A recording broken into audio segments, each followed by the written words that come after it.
అలా తలలు వంచితే చిన్న ప్రార్థన చేసుకుందాం. పరిశుద్ధుడా, ప్రేమ కలిగిన మా తండ్రి, మరొకసారి నీకు వందనాలు, నీకు స్తోత్రాలు.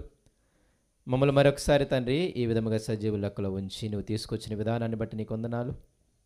మరికొద్ది నిమిషములు ప్రభువా, మేమందరము కూడా నీ మాటలు వినగడానికి ఆసక్తిని, సిద్ధపాటుని, ఆనందాన్ని, సంతోషాన్ని మా అందరికీ దయచేయమని, దయచేస్తారని కూడా నమ్మొచ్చు. సకల మహిమయు ఘనత ప్రభావములు మీరే పొందుకొనమని, పొందుకుంటారని కూడా నమ్మొచ్చు. యేసు నామములో అడుగుతున్నాము తండ్రి, ఆమేన్. మరొకసారి కూడి వచ్చిన మీ అందరికీ కూడా మన రక్షకుడు ప్రభు అయిన యేసుక్రీస్తు వారి పట్ల హృదయపూర్వక నిండు వందనాలు తెలియజేస్తున్నాను. అందరూ సంతోషంగా ఉన్నారని ఆశపడుతున్నాను. మత్తయి సువార్తలో ఆయన ప్రభువా అనడానికి గల కారణాల్లో మత్తయి గారు ఆ సువార్తని యూదులకు రాశాడు. ఎవరికి రాశాడు? మత్తయి గారు ఆ సువార్తని ఎవరికి రాశారు? యూదులు యేసు ప్రభుని ప్రభు అని ఒప్పుకోరు. అందుకు మత్తయి సువార్తలో యేసుని మ్యాక్సిమము ప్రభువు అని పరిచయం చేస్తాడు. అందుకే మిగతా సువార్తలు అక్కడ మీకు ప్రభు అని కనపడలేదు. లోకాలో థియోఫిలాకి రాశాడు. కాబట్టి ఓకే, ఏదో గుర్తొచ్చింది అందుకే చెప్తున్నాడు అంతే, ఇక్కడ విషయం ఏం లేదు. ఓకేనా? అందువల్ల అందుకే మీరు అంటే ఎప్పుడైనా మీరు చదివేటప్పుడు కూడా మత్తయి సువార్త పర్టికులర్గా ఓన్లీ యూదులకు రాశాడనమాట. మార్కు సువార్త ఇలా అంటారు, పేతురు గారు చెబుతుంటే ఒక వ్యక్తి రాసినట్టు. పేతురు గారు తొందరపాటులాగే 15 అధ్యాయాలతో కుదించేస్తారనమాట దాన్ని.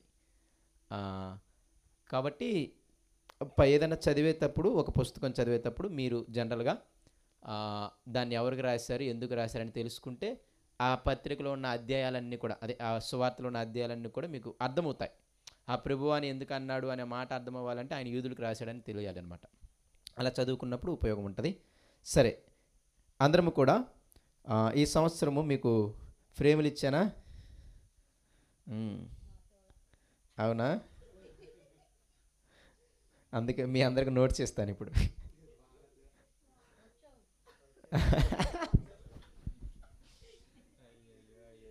సరే, ఫ్రేములు ఇంకా రాలేదు, ఉన్నాయని నేరుగా వచ్చేసా. ఓకేనా? అవి వచ్చినప్పుడు ఇస్తాను. అయితే తీసుకున్న వాళ్ళకి ఇప్పుడు శిక్ష అనమాట. ఆ 6 వాక్యాలు చెప్పకపోతే ఫ్రేములు ఇప్పుడు తీసుకొచ్చి అమ్మకి ఇస్తాను వచ్చే వారం. 6 ఫ్రేముల్లో 6 వాక్యాలు ఇచ్చాను. వాక్యాలు అంటే చెప్తారా? చెప్పకపోతే రేపు ఆదివారం మా ఇంటికి ఇక్కడ చర్చికి తీసుకొచ్చేయండి వాక్యాలన్నీ. ఒకటి పోయినా 500 రూపాయలు ఫైన్ వేస్తా.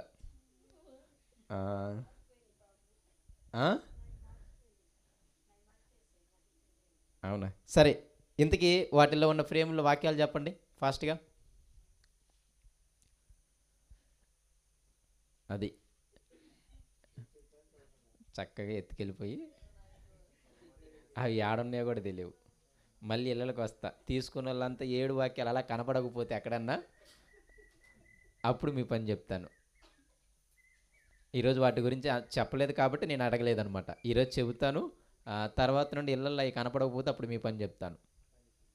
సరే, మనము ఈ సంవత్సరము మన సంఘముగా దేవుడు మనకిచ్చిన తలంపులు ఏంటంటే, లేకపోతే దేవుడు మనకిచ్చిన ఇదిగో ఈ సంవత్సరంలో ఈ సంఘం అంతా ఎలా ఉండాలి, ఈ సంఘం అంతా ఎలాగూ ఉండాలి అనే ఒక ఆలోచన ఇచ్చినప్పుడు దేవుడిచ్చిన ఆలోచన ఏంటి అంటే మనకి వాగ్దానాలుగా ఇచ్చాడు అనుకుందాం.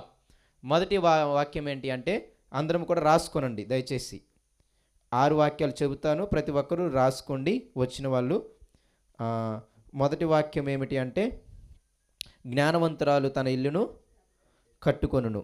సామెతల గ్రంథము 14 అధ్యాయం 1వ వచనం. సామెతలు 14:1. జ్ఞానవంతురాలు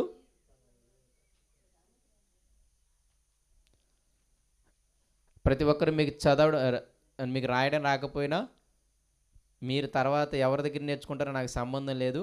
ఈ 6 వాక్యాలు బైబిల్లో ప్లేసులతో సహా సామెతల గ్రంథం 14:1లో ఉంది. ఏంటంటే, జ్ఞానవంతురాలు తన ఇల్లును కట్టును అని మీరు 10 సార్లు నేర్చుకుంటారు, 20 సార్లు నేర్చుకుంటారు, వాళ్ళు కాళ్ళు పట్టుకుంటారు, అడుక్కుంటారు, ఇవన్నీ అనవసరం.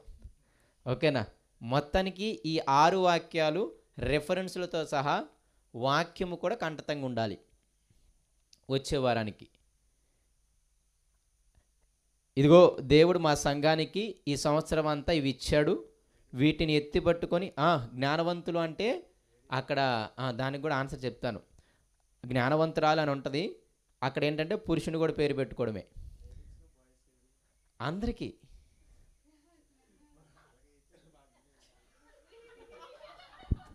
అంటే అందరూ ఒకే కుటుంబం కాబట్టి కుటుంబానికి ఒకరికి ఇస్తున్నాం అంతే. ఓకేనా? ఏంటి కుటుంబానికి ఒక సెట్. ఓకేనా? జ్ఞానవంతురాలు అనే ప్లేస్లో జ్ఞానవంతులు అని కూడా. ఓకేనా? పురుషులు స్త్రీలు రెండు అని పేరు పెట్టుకోవాలి దానికి. అప్పుడు అంటే ఒక పురుషుడు కానీ ఒక స్త్రీ కానీ జ్ఞానవంతురాలు ఏం చేస్తారు అంటే తన ఇల్లును కట్టుకుంటారు. అది దాని అర్థము. ఓకేనా? ఆ అర్థాలు నేను తర్వాత చెబుతాను. అయితే ఇది మొత్తము కూడా ఒక కుటుంబంగా, మళ్ళీ సంఘం ఒక కుటుంబము, ఆ సంఘంగా చేయాల్సిన పని అనమాట. ఒకటి మీ కుటుంబం ఇండివిజువల్గా, మళ్ళీ సంఘము ఒక కుటుంబము. సో ఇది మనం ఆలోచించాల్సిన విధానము. మొదటి వాక్యము సామెతలు 11:1, జ్ఞానవంతురాలు తన ఇల్లును కట్టుకొనును. క్షమించండి, 14:1. రెండో వాక్యము యెహోషువ గ్రంథము 24:15 చివరి మాట. యెహోషువ గ్రంథము 24:15 24:15 చివరి మాట. నేనును నా ఇంటి వారును యెహోవాను సేవించెదము. మీరు తెరవక్కర్లేదు, రాసుకోండి చాలు. యెహోషువ గ్రంథము 24:15 చివరి మాట ఉంటుంది. ఏమంటారు అంటే నేనును నా ఇంటి వారును యెహోవాను సేవించెదము. మూడో మాట 2 సమూయేలు గ్రంథము 7:29. 2 సమూయేలు 7:29. నీ దాసుడనైన నా కుటుంబము నిత్యము నీ సన్నిధిని ఉండునట్లుగా దానిని ఆశీర్వదించుము. 2 సమూయేలు 7:29. నీ దాసుడనైన నా కుటుంబము నిత్యము నీ సన్నిధిన ఉండునట్లుగా దానిని ఆశీర్వదించుము.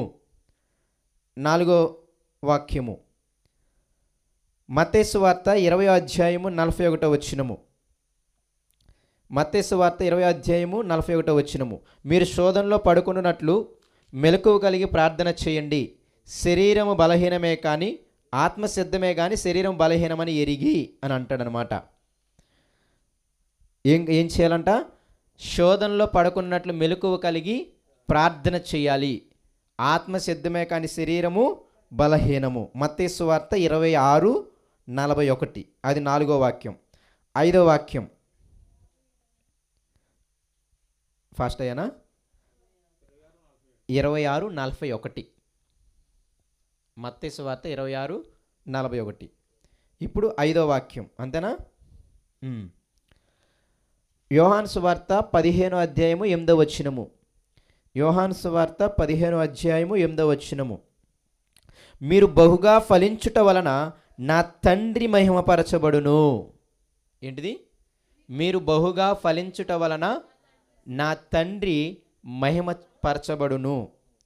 యోహాను సువార్త 15:8. చివరి మాట 1 పేతురు 3:12. 1 పేతురు 3:12. ప్రభువు కన్నులు నీతిమంతుల మీదను ఆయన చెవులు నీతిమంతుల ప్రార్థనల వైపునుగా ఉన్నది.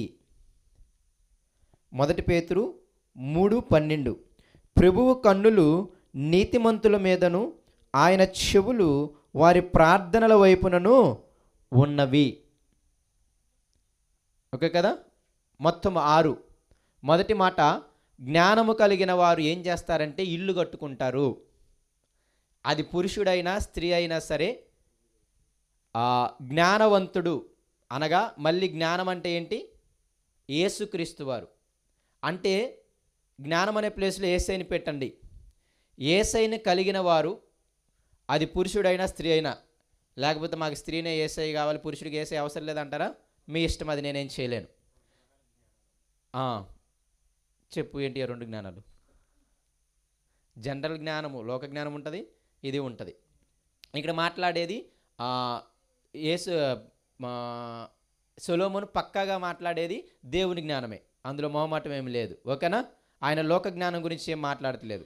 జ్ఞానవంతుడు యెహోవాయందు భయభక్తులు కలిగి ఉండటమే జ్ఞానముకు మూలమని స్టార్ట్ చేస్తారు మొదటి వచనంలో. ఆయనకు భయభక్తులు కలిగి ఉండడమే జ్ఞానం. ఓకేనా? దాని అర్థం ఏంటంటే యెహోవాయందు భయభక్తులకు వచ్చేలా చేసేది ఏదైతే ఉందో అది జ్ఞానము అని అర్థం. యెహోవాయందు భయభక్తులు తెచ్చేది ఏంటిది? లోకంలో జ్ఞానం ఏది భయభక్తులు తేదు, ఇంకొంచెం సెడగొడుతుంది అనమాట. కాబట్టి ఇక్కడ జ్ఞానము అంటే పక్కాగా అర్థం ఏంటి అంటే వాక్యం అని. ఇంకా నేనేం చెప్తాను అంటే యేసుక్రీస్తు వారని. బుద్ధి జ్ఞానముల సర్వసంపదలు ఆయన యందు ఏమున్నాయి? జ్ఞానము. ఆ కొలసీ పత్రికలో ఆ మాటకు కూడా అర్థం మీకు చెప్పాను కొలసీ పత్రిక చదువుతున్నప్పుడు. అక్కడ తత్వవేత్తలు ఉన్నారు. ఎవరు? తత్వవేత్తలు అంటే జ్ఞానం కలిగిన వారు. ఏ పట్టణంలో? ఆ కొలసీ పట్టణంలో. కాబట్టి వాళ్ళు ఏమంటున్నారు అంటే యేసుక్రీస్తు పెద్ద జ్ఞానం కాదయ్యా బాబు, ఆకాశం చూడు ఎంత జ్ఞానం ఉందో, మనకి తెలియనిది ఎంత ఉందో, వైద్యశాస్త్రం చూడు ఎంత జ్ఞానం ఉందో, మనకి తెలియనిది ఎంత ఉందో. అవునా కదా? ఇలాగా వేరే వాటిని జ్ఞానముగా, స్పేస్ సెంటర్ చూడు, ఆ యొక్క రాకెట్లు అసలు ఎలా వెళ్తాయి, ఎలా చేయబడతాయి, అవి వెళ్ళి అక్కడ ఎలా ఉంటాయి ఆకాశంలో, అక్కడ నుండి మనకి సిగ్నల్ ఎలా వస్తాయి, ఇదంతా పెద్ద విచిత్రంగా ఉంటుంది. దీన్ని మనం ఏమన్నామంటే జ్ఞానం అన్నాం. తప్పేం కాదు, అది కూడా జ్ఞానమే. కానీ ఇక్కడ మాట్లాడే జ్ఞానము అది కాదు. రెండవది, అది మాత్రమే జ్ఞానం కాదు, దానికి మించిన జ్ఞానం ఉంది. ఆయన ఎవరంటే యేసయ్య అని ఆ కొలసీ సంఘాన్ని చెబుతున్నాడు. వాళ్ళలో తత్వవేత్తలు ఉన్నారు. వాళ్ళకున్న జ్ఞానమును బట్టి నేను ఒక సైంటిస్ట్ రా బాబు, నువ్వు నాకెందుకు, నేనే మంచి జ్ఞానవంతుణ్ణి, నాకెందుకు యేసయ్య అని అంటున్నారు వాళ్ళు. ఏంటిది? ఆ పైనుండి వచ్చిన జ్ఞానం అని ఉంటుంది, ప్రేమిస్తుంది, అది క్యారెక్టర్స్ చెప్తాడు. ఆ జ్ఞానానికి ఉన్న క్యారెక్టరిస్టిక్స్ చెప్తాడు అక్కడ. ఓకేనా?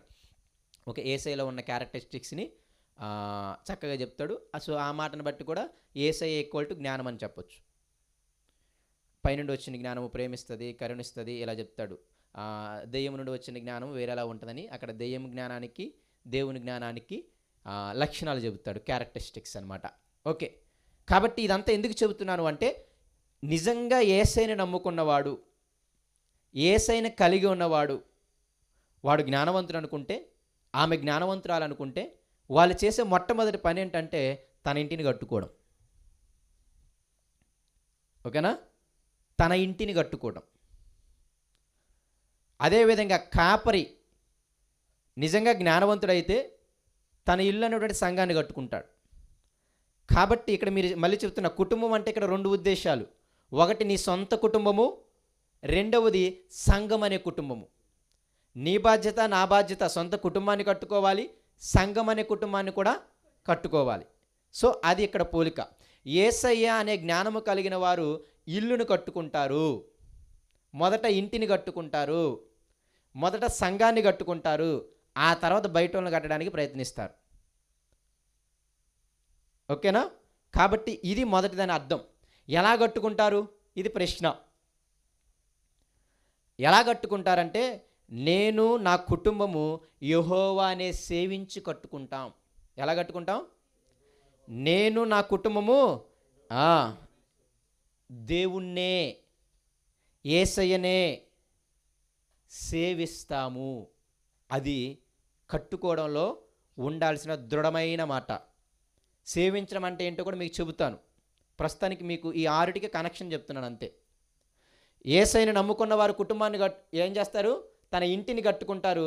ఎలా కట్టుకుంటారంటే నేను దృఢముగా లక్షల మంది ఇజ్రాయేలీని నిల్చోబెట్టి, ఇజ్రాయేల్ యొక్క నాయకులను నిల్చోబెట్టి, న్యాయాధిపతులు నిల్చోబెట్టి, అధికారులు నిల్చోబెట్టి వాళ్ళందరితో బోల్డ్గా చెప్పిన మాట, మీరు ఎవడనన్నా కోరుకోండి, మీరు ఏ దేవతనన్నా పూజించుకోండి, మీరు అమోరీల దేవతను పూజించుకుంటారో, లేకపోతే మీరు ఐగుప్తు దేశం నుండి వచ్చారు కదా ఆ దేవతను పూజించుకుంటారో, లేకపోతే మీ ఇష్టం వచ్చిన దేవతను పూజించుకోండి, నేను నా ఇంటి వారు మాత్రము యెహోవాని సేవిస్తామని చెప్పి అంతమంది లక్షల మంది ముందు చాలా బోల్డ్గా చెప్పిన మాట అది.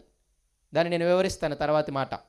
కాబట్టి అటువంటి ఇల్లును కట్టుకోవడం అంటే ఇదిగో ధనం పరంగానో, ఎడ్యుకేషన్ పరంగానో, లేకపోతే అన్నిటి పరంగానో, లేకపోతే ఏ బాధ లేని పరంగానో, ఆరోగ్య పరంగానో, దీని పరంగా నేను మాట్లాడటం లేదు. ఇల్లును కట్టుకునేది ఎలా కట్టుకుంటారంటే యెహోవానే, యేసయ్యనే మేము సేవిస్తాము అనే ఒక దృఢమైన నిశ్చయం ఉంటుంది. అలా దృఢమైన నిశ్చయం ఉన్నప్పుడు ఏం చేస్తారు అంటే మనకి భయం కలగాలి. ఆ మాట అన్నంత మాత్రం ఈజీ కాదు. దాన్ని నెరవేర్చగలిగేవాడు ఎవడంటే దేవుడు అన్నమాట. అందుకే మూడో మాట, నీ దాసుడనైన నా కుటుంబము నిత్యము నీ సన్నిధానంలో ఉండునట్లు దాన్ని ఏం చేయాలి? ఆశీర్వదించు అని దావీదు ప్రార్థన చేశాడు. దావీదుకి వాగ్దానం చేశాడు ఎవరో దేవుడు. ఏమని వాగ్దానం? నీ గర్భాన పుట్టిన వాళ్ళ ఎవ్వడు కూడా రాజుగా లేకుండా పోడు, ఈ యోధా రాజసింహాసనం మీద ఎవరుంటారు? నీ కుమారులే ఉంటారు అన్నాడు అనమాట. ఆ వాగ్దానం చేసినప్పుడు దానికి భయపడి చేసిన ప్రార్థన ఇది. వాగ్దానాలు ఉంటాయి కానీ ఆ వాగ్దానాలు నెరవేరాలి అంటే ముందు నేను యెహోవాని సేవించేటట్టు ఉండాలి. అది నీకే సాధ్యం, నువ్వే చేయగలవు అని చెప్పి, అందుకే దావీదు భక్తుడు ఎప్పుడైతే ఆ వాగ్దానం దేవుడిచ్చాడో ఆ వాగ్దానం అనగానే భయపడి చక్కగా ఇలా ప్రార్థన చేస్తాడు, నీ దాసుడనైనా. అప్పటికి ఆయన రాజు. ఎవరో? అప్పటికి రాజు ఆయన. కాబట్టి ఆయన కూడా అనే మాట ఏంటంటే, నేను నీ పనోడిని, నీ పనోడైన నన్ను, నా కుటుంబాన్ని నిత్యము అంటే ఎల్లప్పుడూ నీ సన్నిధానములోనే, నీ దగ్గరే, నీకు ఇష్టకరంగానే ఉండేటట్టు దాన్ని ఆశీర్వదించుము అని ప్రార్థించాడు. దృఢ నిశ్చయం తీసుకున్న తర్వాత దేవుణ్ణి అడుక్కోగలిగే స్థితి ఉండాలి. అందులో నాలుగవది కూడా అందుకే చెప్పాను, ఇదిగో నీవు నీ కుటుంబం నేను ఉంటాను అని చెప్పడం ఈజీ కాదులే, కానీ మళ్ళీ శోధనలో అనగా పాపములో మళ్ళీ ఏదో ఒక లోకములో పడకుండా ఉండాలి అంటే మీరందరూ మెలకువగలిగి ప్రార్థించాలి. ఆత్మసిద్ధమే, శరీరము బలహీనమని ఎరిగి మీరందరూ కూడా ప్రార్థించాలి. ఇంకా ఎక్కువగా ప్రార్థించాలి. భయం ఉండాలి. ఆ మాట చదువుతున్నప్పుడు భయం ఉండాలి. అమ్మో, నేను దేవుడికి దూరం అయితే ఏ శోధనలో పడిపోతామో, నేను దేవుడికి దూరం అయితే నా కుమార్తె నా కుమారుడు ఏ లోకంలో పడిపోతాడో అనే ఒక భయము వెంటాడాలి. అలాగూ మీరందరూ కూడా ఏం చేయాలంటే ప్రార్థన చేయాలి. ఇలాగ మీరు ప్రార్థన చేయగలిగితే, అలాగ యెహోవాని బోల్డ్గా సేవించగలిగితే, ఇదిగో నిజంగా దేవా నా కుటుంబాన్ని నిత్యము నీ సన్నిధానంలో ఉండేటట్లు దాన్ని ఆశీర్వదించు అని అడగగలిగితే, ఈ విధంగా కుటుంబాన్ని కట్టుకోగలిగితే అప్పుడు మీరెవరు అంటే బహుగా ఫలించేవారు. ఎవరు? ఇవన్నీ చేసేవాడు కంపల్సరీగా ఫలించిన వాడే. దానివల్ల ఎవరికి ఘనత వస్తుందంట? నా తండ్రి ఘనపరచబడును. బహుగా మీరు ఫలించటం వల్ల, ఇవన్నీ చేసి మీరు ఫలించగలిగితే అప్పుడు మీ వల్ల, మీ ఫలము వల్ల ఎవరు మహిమపరచబడతాడు? తండ్రి మహిమపరచబడతాడు. అలా మహిమపరిచేవారి ప్రార్థన మాత్రమే ఆయన వింటాడు. అలా మహిమపరిచేవారి, అలా ఫలించి తండ్రి నామాన్ని మహిమపరిచేవారి వైపు మాత్రమే ఆయన కన్నులు ఎప్పుడూ కూడా ఉంటాయి. అది వీటి యొక్క సారాంశం. కాబట్టి ఇవన్నీ కూడా మీరు చేయగలిగితే, మళ్ళీ చెబుతున్న కుటుంబం అంటే రెండు, ఒకటి మీ సొంత కుటుంబాన్ని, రెండవది సంఘము కూడా కుటుంబమే. ఈ రెండిటిలో ఎవరి బాధ్యతలు వారు పాటించగలగాలి. అది విఫలమైతే అది దానికి శిక్షని మీరే పొందుకుంటారు. దాని గురించి నేను మాట్లాడతాను ఇప్పుడు. అందరం కూడా యెహోషువ గ్రంథం వద్దాం. అసలు యెహోవాని సేవించడం అంటే ఏంటి? అసలు ఆయన యెహోషువ ఎందుకు ఆ మాట అంటున్నాడు, ఏ సమయంలో అంటున్నాడు అనే మనము ఆలోచించగలిగితే 23వ అధ్యాయం 24వ అధ్యాయము మనందరము కూడా చాలా జాగ్రత్తగా చదవగలగాలి. అయినంతవరకు చెబుతాను, 7ంటికి ముగించేస్తాను. ఓకేనా? ఖచ్చితంగా 7ంటికి ముగించేస్తాను. అయినంతవరకే చెప్తాను, మిగతాది ఎలాగ అవ్వదు. ఈరోజు ఉదయం కూడా అవ్వలేదు, అవ్వదు కూడా. కాబట్టి అయినంతవరకు చెబుతాను, చాలా జాగ్రత్తగా గుర్తుపెట్టుకోండి. ఎక్కడికి వెళ్ళను, ఈ 2 అధ్యాయాలే. ఈ 2 అధ్యాయాల్లో కూడా 1.5 అధ్యాయం అవుతుంది. అంతవరకే చూద్దాం. సరే, 23, 24 అధ్యాయాలు సారాంశం చెప్తాను, చాలా జాగ్రత్తగా వినండి. ఇజ్రాయేలీలు వీళ్ళందరినీ కూడా మనందరికీ తెలుసు వాళ్ళ చరిత్ర. ఇదిగో ఐగుప్తు దేశంలో 430 సంవత్సరాలు బానిసలుగా ఉన్నారు. అప్పుడు వాళ్ళు ప్రార్థన చేశారు. అప్పుడు దేవుడు వారి కన్నిటిని, వారి ప్రార్థన ఆలకించి ఏం చేశాడు? అందరు నన్ను చూడాలి. ఏం చేశాడు? వారి మొర్ర ఆలకించి వారి కన్నిటిని చూసి మోషేను వాళ్ళ దగ్గరికి పంపించి ఐగుప్తులో నుండి వారిని విడిపించాడు. అలా విడిపించిన ఆయన అద్భుత కార్యాలు చేశాడు, ఆశ్చర్యకార్యాలు చేశాడు. ఇవన్నీ కూడా చేసి వారిని చక్కగా యొర్దాను అద్దరు వరకు తెచ్చి, ఇక యొర్దాను ఇలా ఉంటుంది, తర్వాత ఏముంటుంది, కనాను దేశం ఉంటుంది. అవునా కదా? అంతేనా? కొంచెం రైటేనా? అదే 38 సంవత్సరాలు సుమారుగా యొర్దాను దాకా మోషే నడిపిస్తాడు. ఎవరు? మోషే నడిపిస్తాడు. అయితే మోషే చేసిన తప్పిదం వల్ల, తన పిల్లలను తిట్టడం వల్ల ఆయన ఏం చేశాడు అంటే, నీవు కనాను దేశానికి వెళ్ళే భాగ్యం లేదు నీవు, కాబట్టి ఆ కొండ మీదకి వెళ్ళి చక్కగా చూడు, ఆ యొర్దాను అవతల ఉన్నటువంటి ఆ పాలు తేనెలు ప్రవహించే, అనగా సమృద్ధి కలిగినటువంటి ఆ యొక్క కనాను దేశాన్ని చూడు అని చూపించి అక్కడే చంపేస్తాడు. అయితే మోషేకి ఇక్కడ చెప్పిన విషయం ఏంటి అంటే, ఇదిగో నీ తర్వాత నువ్వు ఎవరిని రెడీ చేయాలి? యెహోషువని రెడీ చేయాలన్నాడు. ఇక్కడ ఇంకొక మాట కూడా చెబుతాను. దేవుడు డైరెక్ట్గా పిలవచ్చు, మోషేని డైరెక్ట్గా పిలిచాడు. అవునా కదా? యెహోషువకి దేవుడు కనిపించి పిలవలేదు. ఎవరు కనిపించి పిలవలేదు? మరి యెహోషువని ఎవరు పిలిచారు? మోషే పిలిచాడు. దేవుడు మోషే అయితే చెప్తే మోషే తన్ని సిద్ధపరిచాడు. కాబట్టి ఇక్కడ పిలుపుల్లో కూడా అందరినీ దేవుడు పిలవాల్సిన అవసరం లేదు. సేవకుల ద్వారా కూడా దేవుడు పిలవచ్చు. అయితే మంచి సేవకులు అయి ఉండాలి, అది సెకండరీ. కాబట్టి అది కూడా జ్ఞాపకం పెట్టుకోండి. ఓకేనా? అంటే ఎందుకు ఈ మాట చెప్తున్నానంటే, అందరూ దేవుడు పిలిచేదాకా నేను కదలని అంటారనమాట. కాబట్టి ఆ గుంపు ఉంది, ఈ గుంపు కూడా ఉంది. పిలిస్తే హ్యాపీ, ఇంకా పిలవలేదని సంవత్సరాలు 20 10 సంవత్సరాలు 5 సంవత్సరాలు 3 సంవత్సరాలు ఇంకా దేవుడు పిలవలేదని చెప్పి ఉండిపోయి వాళ్ళ వేషాలు వేసేవాళ్ళు చాలామంది ఉన్నారు. ఒక 3 నెలలు దేవుని కనిపెట్టడం ఇబ్బంది కాదు, పోనీ 1 సంవత్సరం కనిపెట్టి దేవుని కోసం ఇబ్బంది కాదు, అంతే తప్ప మరీ దీర్ఘకాలం అంత మంచిది కాదు.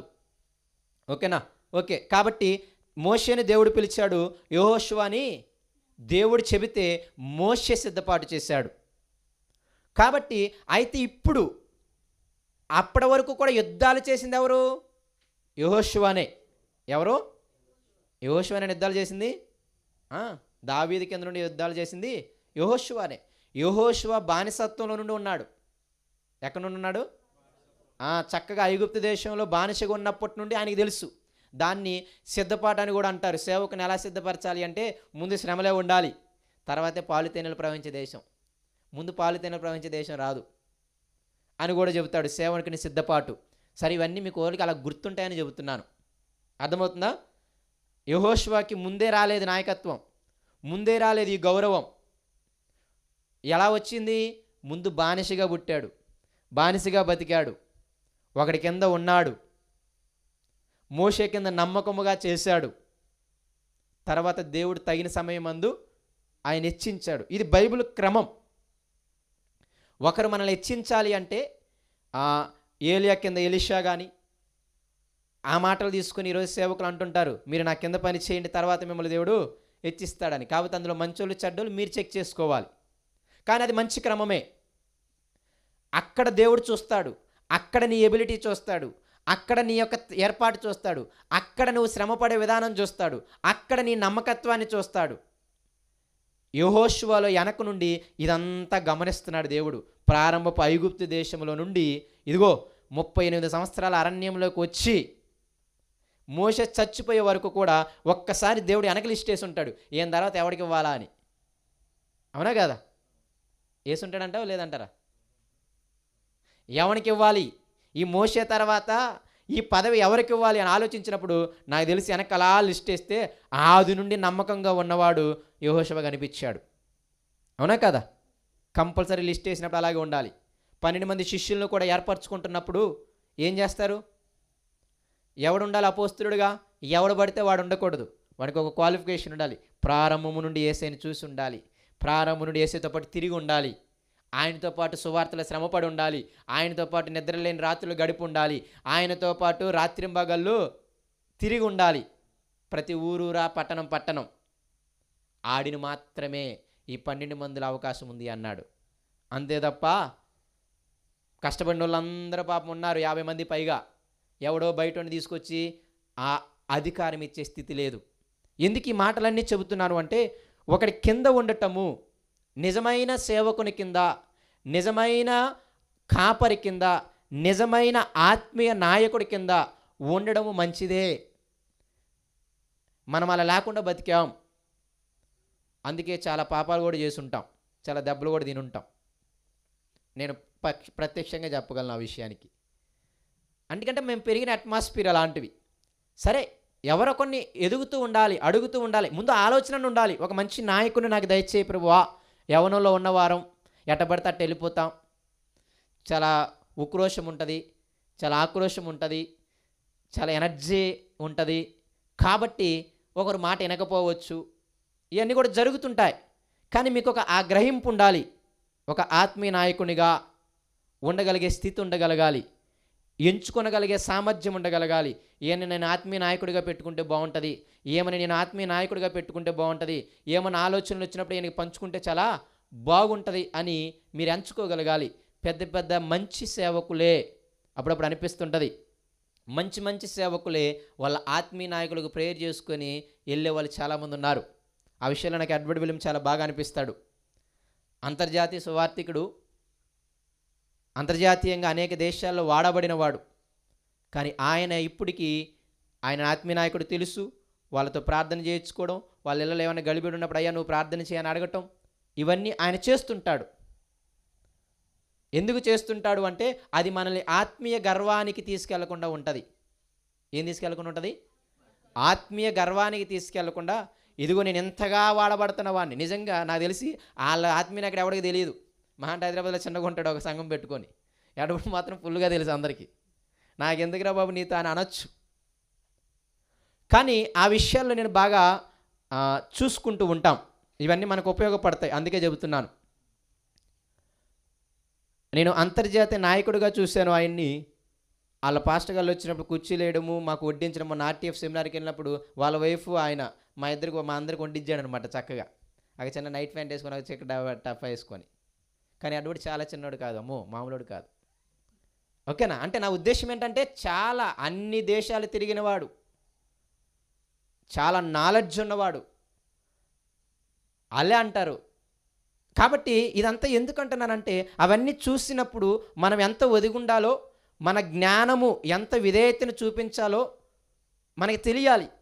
మళ్ళీ లిటరల్గా చూసుకుంటే ఈయనకి ఇచ్చినంత తలాంతులు, ఈయనకి ఇచ్చినంత వరాలు వాళ్ళకి నాయకులకు కూడా ఉండవు.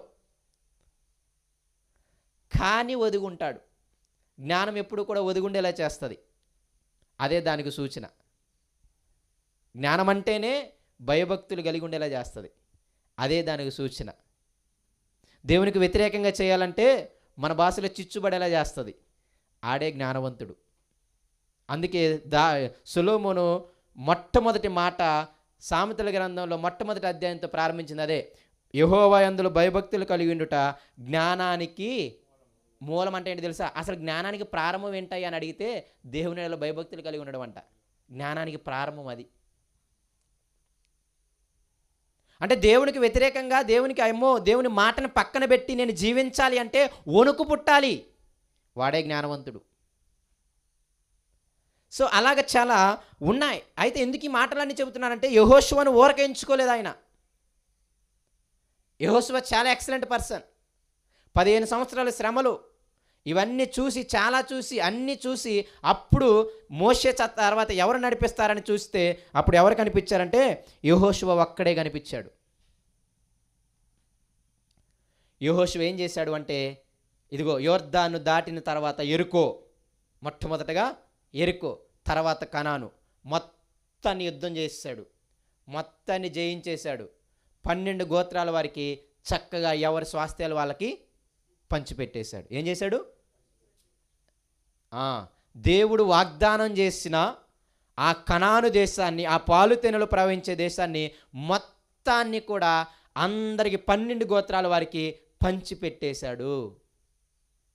ఆ కనానీయులు, ఆ పెరిజ్జీలు, హిత్తీలు, హివ్వీలు వీళ్ళందరూ కూడా వెళ్ళిపోయారు. అయితే కొందరు అక్కడక్కడ ఉండిపోయారు. కానీ ఇక్కడ విషయం ఏంటంటే వాళ్ళది కాదు అధికారం. ఎవరిది అధికారం?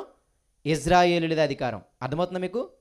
అందరినీ జయింపచేసి, అందరినీ యెహోషువ జయించి, అందరినీ వెళ్ళగొట్టి, వారి పొలాలను, వారి ఇళ్లను ఇజ్రాయేలుకి స్వాస్థ్యంగా పంచిచ్చి, ఇక అన్ని వేళలా అన్ని వైపులా ఇప్పుడు ఇజ్రాయెల్కి ఏంటి తెలుసా? నెమ్మది, సుఖము. యెహోషువ అంటాడు, మీది కాని దేశాన్ని మీకు ఇచ్చాను, మీది కాని ఇళ్ళలో మిమ్మల్ని ఉంచాను. ఎంత బాగా జ్ఞాపకం చేస్తాడో. ఇజ్రాయేలుకి జ్ఞాపకం చేస్తాడు అవన్నీ కూడా. ఎందుకు ఈ మాటలు చెబుతున్నాడంటే మీకు జ్ఞాపకం ఉండాలి. ఇప్పుడు ఎలా ఉన్నారు అంటే ఇజ్రాయేలులు నెమ్మదిగా ఉన్నారు. చక్కగా ఇల్లులు ఉన్నాయి, సొంత ఇల్లులు, సొంత పొలాలు ఉన్నాయి, చక్కగా పండించుకుంటున్నారు. ఎవడు కూడా యుద్ధానికి రావట్లేదు. యుద్ధం చేయాలంటే భయపడుతున్నారు. అందరు వెళ్ళిపోయారు, కనానీయులందరూ కూడా. ఇలాగ నెమ్మదిగా బతుకుతున్నారు. అనేక దినాలు అయ్యాయి. అప్పుడు యెహోషువ ముసలోడయ్యాడు. ఏమయ్యాడు? ముసలివాడయ్యాడు. ఇక నేను చచ్చిపోతానని ఆయనకి అర్థమైంది. ఏమర్థమైంది? నేను చచ్చిపోతానని అర్థమైంది. అప్పుడు ఇజ్రాయిల్ అందరూ సుఖంగా ఉన్నారు, వాళ్ళ సొంత ఇళ్లల్లో, సొంత పొలాలలో. యెహోషువ వాళ్ళకి చుట్టువైపులు ఏమీ బాధలు లేవు, ఎవరు రాజులు యుద్ధానికి రావట్లేదు, నెమ్మదిగా ఉన్నారు. యెహోషువకు ముసలివాడయ్యాడు, ఇక చచ్చిపోతానని అర్థమైంది. అప్పుడు ఏం చేస్తున్నాడు తెలుసా? ఈ 23 అధ్యాయాన్ని మాట్లాడుతున్నాడు. ఇజ్రాయిల్ యొక్క అధికారులని, న్యాయాధిపతులని, వాళ్ళ యొక్క నాయకులని, వీళ్ళందరినీ సమావేశపరిచి వాళ్ళతో మాట్లాడుతున్నాడు. మొట్టమొదటిగా ఏమి మాట్లాడుతున్నాడో జాగ్రత్తగా ఆలోచిద్దాం. ఇది స్థితి. వాళ్ళందరూ నెమ్మదిగా ఉన్నారు, సుఖంగా ఉన్నారు, ఏ బాధ లేదు. ఐగుప్తుల బానిసలు, ఇప్పుడు ఫ్రీడమ్ వచ్చింది, రాజులు వీళ్ళే. అలా ఉన్నప్పుడు ఏమంటున్నాడో చూడండి. 23 అధ్యాయం 1వ వచనం. చుట్టూనున్న వారి శత్రువులలో ఎవ్వరును వారి మీదకి రాకుండా యెహోవా ఇశ్రాయేలుకి ఏం కలుగ చేశాడు? నెమ్మది కలుగ చేసిన మీదట అనేక దినములైన తర్వాత యెహోషువ బహు సంవత్సరములు గల వృద్ధుడాయెను. నెమ్మది, ఎక్కడ చూసినా సంతోషం, ఎక్కడ చూసినా హ్యాపీ. అంత సుఖంగా బతుకుతున్నారు ఇజ్రాయేలీలు. యెహోషువ ముసలోడయ్యాడు. అప్పుడు ఏం చేశాడు అంటే, యెహోషువకి నిజంగా ముసలోడై చచ్చిపోతున్న స్థితిలో ఏం చేయాలి తెలుసా? ఆస్తుల పంపకాలు ఏమైనా జరగాలి, అవునా కదా? కానీ ఆయనకి బాధ ఏమొచ్చిందో తెలుసా? నేను వెళ్ళిపోయిందా తెలియదు, దేవుని నిజంగా విశ్వసిస్తారో లేదని ఆయనకి భారం కలిగింది. తన కుటుంబం ఆయన ఇజ్రాయేలుని కట్టుకుంటున్నాడు అనమాట. నేను వెళ్ళిపోయిందా తెలియదు, ఉంటారో ఉండరో, ఇప్పుడు దాకా నేను ఉన్నాను కాబట్టి దేవుని ఎడల భయభక్తులు కలిగి ఉన్నారు, నేను వెళ్ళిపోయిన తర్వాత వీళ్ళు ఉంటారో ఉండరో అని చెప్పి వీళ్ళతో ముందుగానే ప్రమాణాలు చేయించాలని పూనుకున్నాడు అనమాట. ఇక చచ్చిపోతాను అర్థమైనప్పుడు ఆయన ఇజ్రాయేలు మీద ఆయనకి ప్రేమ పుట్టింది. అమ్మో, తర్వాత నేను చచ్చిపోయిన తర్వాత వీళ్ళు కానీ అన్ని దేవతల వైపు వెళ్ళిపోతే దేవుడు వీళ్ళందరినీ చంపేస్తాడు. కాబట్టి వీళ్ళని నేను హెచ్చరించాలి, వీళ్ళకి దేవుడు ప్రేమని జ్ఞాపకం చేయాలి, అసలు వీళ్ళ పూర్వ చరిత్రను నేను వీళ్ళకి జ్ఞాపకం చేయాలి, దేవుడు వీరిని ఎలా కాపాడాడో జ్ఞాపకం చేయాలని చెప్పి ఆ పెద్దలని, న్యాయాధిపతులను, నాయకులను వాళ్ళందరినీ పిలిచాడు అనమాట. చూడండి 2వ వచనము. అప్పుడు అతడు ఇజ్రాయేలులందరినీ, వారి పెద్దలను, వారి ముఖ్యులను, వారి న్యాయాధిపతులను, వారి నాయకులను పిలిపించి వారితో ఇట్లా నేను బహు సంవత్సరములు గడిచిన ముసలివాడను, మీ దేవుడైన యెహోవా మీ నిమిత్తము సమస్త జనములకు చేసినదంతయు మీరు చూచితిరి. మీ నిమిత్తం యుద్ధము చేసిన వాడు మీ దేవుడైన యెహోవాయే. పెద్దలందరినీ లైన్లో నిల్చోబెట్టాడు. ఇదిగో మీరే సాక్షులు, మీ దేవుడైన యెహోవా మిమ్మల్ని ఎలాగ యుద్ధములు చేసి జయమిచ్చాడో, ఎలాగ అనేక మందిని చంపి మీకు ఈ విధంగా జయమిచ్చాడో మీరు గుర్తుపెట్టుకోండి. యుద్ధం చేసింది నేను మీరు కాదు, నా వెనకున్న యెహోవా. మీ దేవుడైన యెహోవా మీ నిమిత్తం యుద్ధం చేశాడు. మీరు చంపిన వాళ్ళు చిన్నోళ్ళు అనుకుంటున్నారేమో, మీరు జయించిన వాళ్ళు చిన్నోళ్ళు అనుకుంటున్నారేమో. మీకే తెలుసు పెద్దలారా, వాళ్ళు ఎలాంటి వాళ్ళు తెలుసా? మీకంటే బలము కలిగిన వారు. 9వ వచనం చూడండి, 8వ వచనం చూడండి, 9వ వచనం. యెహోవా బలము గల గొప్ప జనములను ఏం చేశాడు? మీ ఎదుట నుండి కొట్టివేసి ఉన్నాడు. మీ ఎదుట నేటి వరకు ఏ మనుష్యుడు నిలిచి ఉండలేదు. తర్వాత మాట చూడండి ఎంత మాట ఉంటుందో. 10వ వచనమే. మీ దేవుడైన యెహోవా మీకు ఇచ్చిన మాట చొప్పుననే తానే మీ కొరకు యుద్ధము చేయవాడు గనుక మీలో ఒకడేం చేశాడు తెలుసా? 1000 మందిని తరిమారు. మీలో ఒకడేం చేశాడు? మీరేమో నాలుగంటే బలవంతులు అనుకుంటున్నారా? ఇజ్రాయేలుల కంటే వాళ్ళందరూ బలవంతులు. వేగులు చూసి వారు చూసి, ఆ లాజనుభవాలు చూసి, ఊరే బాబు ఆడికి వెళ్తే చచ్చిపోతాం అన్నారు. ఒక్క యెహోషువ అనే దేవుడి మీద నమ్ముకుంది పదండి అన్నాడు. అవునా లేదా? గుర్తుంది ఏమన్నా? వేగులు వారు వేగు చూసి వచ్చి ఏమన్నారు? ఆడికి వెళ్తే చంపేస్తారు వాళ్ళు ఆజానుబాహులు, వాళ్ళ సైన్యం ఇసుకరేణుల కంటే ఎక్కువ ఉంది, మనం వెళ్తే పిండేస్తారు అన్నాడు అనమాట. వాళ్ళకి జ్ఞాపకం చేస్తున్నాడు. ఇప్పుడు నెమ్మదిగా ఉన్నారు, సొంత ఇల్లులు వచ్చాయి, సొంత పొలాలు వచ్చాయి, బానిస బతుకు లేదు, ఇష్టం వచ్చినప్పుడు పనికి వెళ్తున్నారు, ఇష్టం వచ్చినప్పుడు చక్కగా పడుకుంటున్నారు, ఎవడు వాళ్ళ మీద అజమాయిషీ లేదు, కఠినమైన పనులు ఎవడు చేయించుకోవట్లేదు, సుఖంగా ఉన్నారు. ఈ సుఖం ఏమవుతుంది అంటే బాగా తెలుసు యెహోషువకి, దేవుని విడిచిపెట్టేలా చేస్తుంది అని. మనిషికి నొప్పి ఉన్నప్పుడే దేవుడు కావాలనిపిస్తుంది. ఆ నొప్పి పోయిన తర్వాత స్లోగా మళ్ళీ సుఖానికి అలవాటు పడతాడు, దేవుని విడిచిపెట్టే స్థితి వస్తుంది. అందుకే శ్రమలను క్రైస్తవులకి ఒక మంచి స్థితిగా పెట్టాడు భూమి మీద.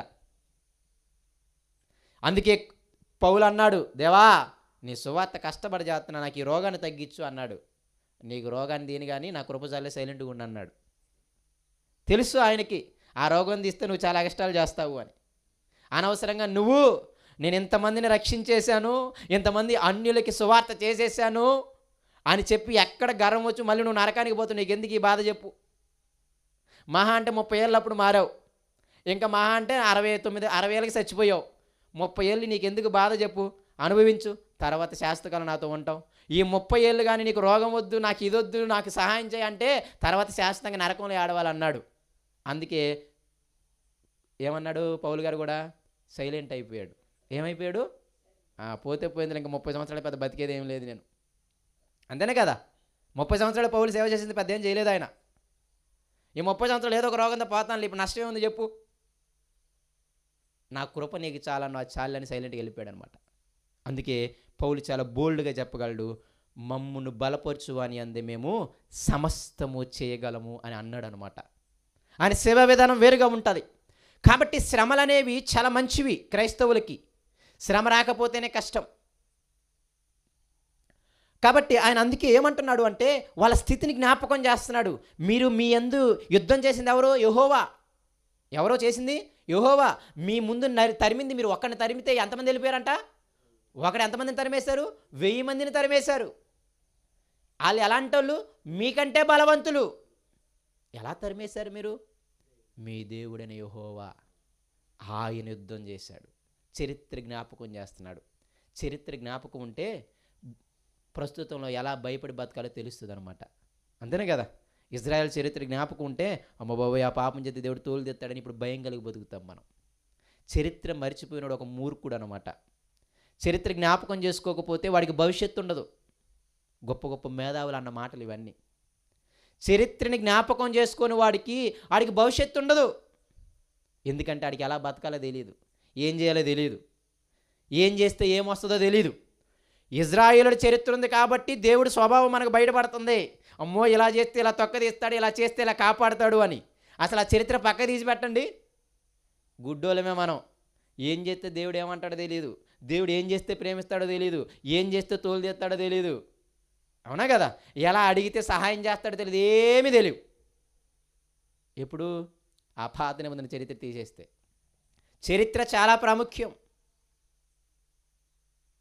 మనకు బుద్ధి కలగడానికి ఈ చరిత్రను రాశాడని పౌలు గారు చాలాసార్లు చెప్పాడు. కాబట్టి వాళ్ళకి జ్ఞాపకం చేస్తున్నాడు. నేను చచ్చిపోతానని అర్థమైపోయింది, వీళ్ళు సుఖంగా బతుకుతున్నారని అర్థమైపోయింది.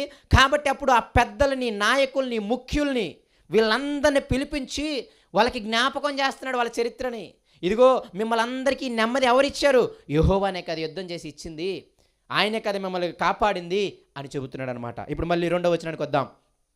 అప్పుడు అతడు ఇజ్రాయేలునందరినీ, వారి పెద్దలను, వారి ముఖ్యులను, వారి న్యాయాధిపతులను, వారి నాయకులను పిలిపించి వారితో ఇట్లనెను, నేను బహు సంవత్సరములు గడిచిన ముసలివాడను. మీ దేవుడైన యెహోవా మీ నిమిత్తం సమస్త జనములకు చేసినదంతయు మీరే చూచితిరి. మీ నిమిత్తం యుద్ధం చేసిన వాడు ఎవరు? మీ దేవుడైన యెహోవాయే. చూడుడి, యొర్దాను మొదలుకొని తూర్పు దిక్కున మహాసముద్రం వరకు నేను నిర్మూలము చేసిన సమస్త జనముల దేశమును, మీ గోత్రముల స్వాస్థ్యము మధ్య మిగిలి ఉన్న ఈ జనముల దేశమును మీకు వంతు చేట్ల వలన పంచిపెడుతుంది. నేనేరా పంచిపెట్టింది గుర్తుపెట్టుకొని అంటున్నాడు ఎవరు? యెహోషువ. పెద్దలందరూ నిల్చోబెట్టి నిజంగా చెబుతున్నాడు, నాకు దేవుడు సహాయం చేస్తే ఇదిగో మీ కళ్ళ ముందున్న ఈ యొర్దాను నది దాటొచ్చారే, వీళ్ళందరినీ ఈ యెరికో గోడను కూల్చివేయటము, వీళ్ళందరినీ చంపివేయడము, వీళ్ళందరితో యుద్ధం చేసి మీకు చక్కగా 12 గోత్రాల వరకు చక్కగా చీట్లేసి, ఇదిగో మీరు ఈ పట్టణంలో ఉండండి, మీరు ఆ పట్టణంలో ఉండండి, మీరు ఈ పట్టణంలో ఉండండి అని చక్కగా పంచిపెట్టింది ఎవడు? నేను. ఎవడు యుద్ధం చేయడం వల్ల? యెహోవా యుద్ధం చేయడం వల్ల అని పెద్దలకు చెబుతున్నాడు. తర్వాతి మాట 5వ వచనము, మీ దేవుడైన యెహోవాయే. ఎవరంట? మీ దేవుడైన యెహోవాయే, ఇంకెక్కడెవడో లేడు. వారిని మీ ఎదుట నిలవకుండా వెళ్ళగొట్టిన తర్వాత మీ దేవుడైన యెహోవా మీతో సెలవిచ్చినట్లు మీరు వారి దేశమును స్వాధీనపరుచుకొందురు. ఇదంతా ఎందుకు చేసావయ్యా? ఇంత నెమ్మదిని ఎందుకు ఇచ్చావయ్యా? ఇంత స్వాస్థ్యాన్ని మాకు ఎందుకు ఇచ్చావయ్యా అని అడిగితే ఆయన అంటున్నాడు, కాబట్టి ఇంత వేదన అనుభవించి మిమ్మల్ని ఇంత నెమ్మది, ఇంత సుఖంగా బతికేలా చేశానే. అసలు ఒక మంచి మాట అంటాడు, 24వ అధ్యాయం అనుకుంటా, 24:13 చూడండి. 24:12-13 చదువుతాను చూడండి. మరియు నేను మీకు ముందుగా కందిరీగలను పంపితిని, నీ ఖడ్గము కాదురోయ్, నీ విల్లు కాదురోయ్. ఏవి? అవే అమోరీల రాజులనిద్దరిని ఏం చేశాయి? తోలివేసెను. మీరు సేద్యము చేయని దేశమును, ఏంటంట? మీరు సేద్యము చేయని దేశమును, మీరు కట్టని పట్టణములను మీకిచ్చి ఉన్నాను. మీరు వాటిలో నివసించుచున్నారు. మీరు నాటని ద్రాక్ష తోటల పండ్లను, ఒలివ తోటల పండ్లను తినుచున్నారు. జ్ఞాపకం పెట్టుకోండి. ఎలా చెబుతున్నాడు చూసారా? మీరు సేద్యము చేయని దేశాన్ని ఇచ్చా మీకు. మీరు కట్టని పట్టణాలు, సుందరమైన పట్టణాలను మీకు ఇచ్చా. అందులో ద్రాక్ష తోటను, ఒలివ తోటను మీరు వేయలేదు, కానీ తిని బతికేస్తున్నారు. ఇదంతా జ్ఞాపకం చేస్తున్నాడు వాళ్ళకి. ఇదంతా చేసింది ఎవడు? యెహోవాయే. మీరు కాదు రోయ్, నేను. యెహోవా ఏం చేశాడు తెలుసా? కందిరీగలను పంపించాడు. ఎవరిని పంపించాడు? కందిరీగలు పంపించి ఆ యొక్క సైన్యం మొత్తాన్ని తోలేశాడు. కందిరీగలు అంటే నిజంగా కందిరీగలు అవ్వచ్చు, లేకపోతే సైన్యం అలా పంపించి వాళ్ళందరినీ తోలగొట్టి ఉండొచ్చు. కానీ ఇక్కడ గుర్తుపెట్టుకోవాల్సిన విషయం ఏంటంటే, యెహోవాయే, యెహోవాయే నా ద్వారా మీకు ఈ స్వాస్థ్యాన్ని పంచిచ్చాడు. అది మైండ్లో పెట్టుకోవాలి మీరు. ఎందుకు ఇచ్చారయ్యా? ఇంత ఇచ్చాడు కాబట్టి, ఇంత నెమ్మది ఇచ్చాడు కాబట్టి మీరు చేయాల్సిన మొట్టమొదటి పని 23వ అధ్యాయము 6వ వచనం, కాబట్టి మీరు మోషే ధర్మశాస్త్ర గ్రంథంలో వ్రాయబడినంతటిని గైకొని అనుసరించుటకు మనస్సు దృఢము చేసుకొని, ఎడమకు కానీ కుడికి కానీ దాని నుండి తొలగిపోక, మీ యొద్ద మిగిలి ఉన్న ఈ జనుల సహవాసము చేయక, వారి దేవతల పేర్లను ఎత్తక, వాటి తోడని ప్రమాణము చేయక, వాటిని పూజింపక, వాటిని నమస్కరింపక, మీరు నేటి వరకు చేసినట్లు మీ దేవుడైన యెహోవాను హత్తుకొని ఉండవలెను. ఇంత నెమ్మది, ఇంత సుఖం ఎందుకు ఇచ్చాను అంటే, ఆ నెమ్మదిలో, సుఖంలో ఇప్పుడు మీకు భయపడడం నేర్చుకోవాలి. మీరు ఆ నెమ్మదిలో, ఆ సుఖంలో మీరు ఇప్పుడు భయపడడం నేర్చుకోవాలి. ఎందుకు ఇచ్చాను తెలుసా? మీరందరూ యెహోవా ధర్మశాస్త్రాన్ని మీ హృదయములో ఉంచుకొని, కుడికి కానీ ఎడమకు కానీ దాని నుండి తొలగిపోకుండా, రెండో పని ఏంటి తెలుసా? యెహోవానే హత్తుకోవాలి. ఈ లోకములో ఉన్న జనములను, వారి దేవతలను, వాళ్ళ పేర్లను కూడా ఎత్తకూడదు. వారి సహవాసము కూడా మీరు చేయకూడదు. యెహోషువ, నేను నా ఇంటి వారును యెహోవానే సేవించదం అనే మాట, అసలు యెహోవాని సేవించడం అంటే ఏంటో మీకు అర్థమవ్వాలి. మొదటి మాట ఏంటి తెలుసా? ఇదిగో యెహోవా ధర్మశాస్త్రాన్ని, ఆయన వాక్యాన్ని మీ హృదయంలో ఉంచుకోవాలి. అది మొదటిది. రెండవది ఏంటి తెలుసా? ఆయన్నే హత్తుకొని ఉండాలి. ఆయన్నే హత్తుకొని ఉండాలి. రెండో పని, ఆయన ధర్మశాస్త్రాన్ని హృదయంలో పెట్టుకొని ఆయన్ని హత్తుకొని ఉండాలి తప్ప, ఈ జన సమూహముల యొక్క సహవాసము మీరు చేశారా? వాళ్ళ మధ్య ఇంకా కనానీయులు పూర్తిగా వెళ్ళలేదు. కొందరు ఉన్నారు. ఎవరున్నారు? శేషము మిగిలి ఉన్నది, కానీ వాళ్ళు వీళ్ళని ఏం చేయలేరు, వాళ్ళకి అధికారం ఇవ్వలేదు. వీళ్ళది రూలింగ్ పార్టీ అనమాట. వీళ్ళది రూలింగ్ పార్టీ అయినప్పుడు ఎంతమంది ఉంటే ఏం చేస్తారు చెప్పండి? ఏమైనా చేయగలరా? అది చెబుతున్నాడు. ఇన్ ఫ్యూచర్ బాగుండాలంటే, ఇన్ ఫ్యూచర్ మీరు బాగుండాలంటే ఈ పని చేయాలి. ఇంకా పూర్తిగా ఇవ్వలేదు ఆయన, అందుకే అక్కడ ఫ్యూచర్ టెన్సే మాట్లాడాడు. మీరు చూడండి 5వ వచనం చూస్తే తెలుస్తుంది మీకు. మీ దేవుడైన యెహోవాయే వారిని మీ ఎదుట నిలవకుండా వెళ్ళగొట్టిన తర్వాత మీ దేవుడైన యెహోవా మీతో సెలవిచ్చినట్లు మీరు వారి దేశమును స్వాధీనపరుచుకొందురు. ఇంకా పూర్తిగా అవ్వలేదు, కొందరు ఉంచాను శేషంగా. ఎందుకంటే మిమ్మల్ని పరీక్షించడానికి, ఏం చేయడానికి? మిమ్మల్ని పరీక్షించడానికి కొందరు ఉంచాను. అప్పుడు మళ్ళీ మీరు వాళ్ళతో సహవాసం చేస్తారో లేదో చూస్తాను, వారి దేవతలను పూజిస్తారో లేదో చేస్తాను, వారి చేష్టలు మీరు చేస్తారో లేదో చూస్తాను, చేసిన రోజు మీ తోలు తీస్తానంటాడనమాట. కాబట్టి ఆయన ఎందుకు ఇంత నెమ్మదినిచ్చాడు, ఎందుకు ఇంత సుఖమునిచ్చాడు, ఎందుకు నా ప్రాణాన్ని తెగించి యుద్ధములు చేసి మీకు ఇంత సుఖమిచ్చాను నేను? నా జీవితం అంతా కూడా, నా చావంతా కూడా మీ స్వాస్థ్యం పంచబట్టడానికే చేశాను నేను. యెహోషువ అనే మాట అది. నా బలాన్ని, నా యవ్వనాన్ని, సమస్తాన్ని మీకోసం యుద్ధము చేసి మీరు సుఖంగా బతకడం కోసం ఈ స్వాస్థ్యాన్ని ఇవ్వడానికి ఇచ్చాను. ఇప్పుడు ముసలోడిని అయిపోయాను, రేపు మాపో పోతాను నేను. జ్ఞాపకం చేస్తున్నాడు ఆయన. మీరు యెహోవా ధర్మశాస్త్రాన్ని హృదయంలో ఏం చేయాలి? హత్తుకొని ఉండాలి. మొదటి మాట, యెహోవా ధర్మశాస్త్రాన్ని హృదయంలో ఉంచుకోవాలి. దాని నుండి కుడికి కానీ ఎడమకు కానీ తప్పిపోకూడదు. కుడికి కానీ ఎడమకు కానీ తప్పిపోకూడదు. రెండో మాట ఏంటి తెలుసా? ఆయన్నే హత్తుకోవాలి. ఆయన్నే హత్తుకోవాలి. ఏరే యొక్క స్థితిని మీరు చేయకూడదు. అది జ్ఞాపకం చేస్తున్నాడు. కాబట్టి ఆ విధంగా మీరు ఆలోచించినప్పుడు యెహోవాని సేవించడంలో మొదటి విషయము ఆయన వాక్యాన్ని హృదయంలో పెట్టుకొని, అమ్మో దాన్ని నేను కుడికి కానీ ఎడమకు కానీ నేను నా కుటుంబము ఎల్లకుండా చూసుకోవాలి. రెండో మాట, నేను వేరే లోకములో ఉన్న వారి సహవాసము చేయకుండా, వారి చేష్టలు చేయకుండా, వారి దేవతల పేర్లు కూడా ఎత్తకుండా మేము యెహోవానే హత్తుకొని ఉండాలి. అది రెండవ మాట. కాబట్టి అవి జ్ఞాపకం పెట్టుకోండి. యెహోషువ చాలా గట్టిగా చెబుతున్న మాట అది. మిగతా మాటలు మనము తర్వాత చూద్దాం వచ్చే వారం. దేవుడి చిన్న మనం దీవించిన కాక కళ్ళు మూసుకుంటే ప్రార్థన చేసుకుందాం.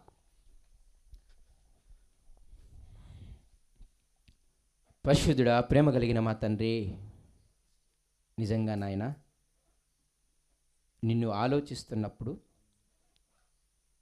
నిజంగా నీ కార్యములు చూస్తున్నప్పుడు